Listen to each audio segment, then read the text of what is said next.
Financial worries worsen survival. I'm Anurag Singh of Roswell Park Comprehensive Cancer Center.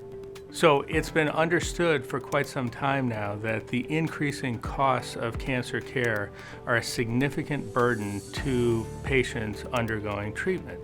In addition, work from the lab of Betsy Rapaski has shown that stress can actually impact the immune system.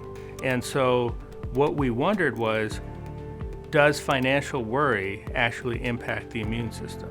We didn't have a way of exploring that directly, so we looked at, does financial worry actually impact survival? And the answer was resoundingly yes. If you're worried about your finances, your risk of dying is roughly double.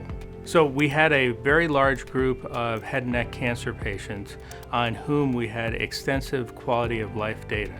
And of this nearly 300 patient cohort, we found a substantial percentage had financial worries at baseline. So coming into treatment, they were worried about money. We did a lot of statistical analyses to make sure that there wasn't some other factor other than the financial worry that was driving the results. And what we actually did was we took the 40 or so people who had financial worries and matched them up exactly with 40 similar patients who did not have financial worries. That's called a match pair analysis. And even on that analysis, there was still a doubling of the survival difference. We were actually very surprised at the degree of the effect. We were not expecting anything like a doubling of the risk of death with financial worries. And it was actually because of the magnitude of the difference that we were able to see it with a relatively small number of patients. From this, we've understood that the patient's perceived quality of life and the internal stresses that they're experiencing can actually impact outcomes. So what we need to do is make sure that we're doing everything possible to maximize quality of life. That includes maximizing pain control, that includes minimizing the worries that they have, either financial or otherwise, going into treatment.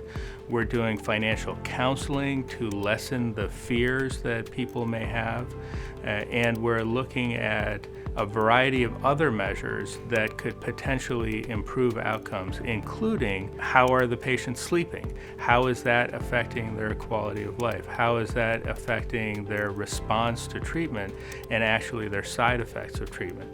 And we have publications actually in all of these areas looking at the differences and trying to improve care in a way that's very unique to Roswell Park.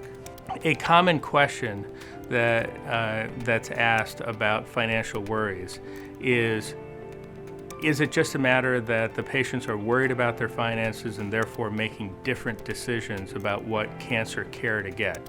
That was not the case in our population. In our population, everyone got the same chemotherapy and radiation for roughly the same stages of head and neck cancer.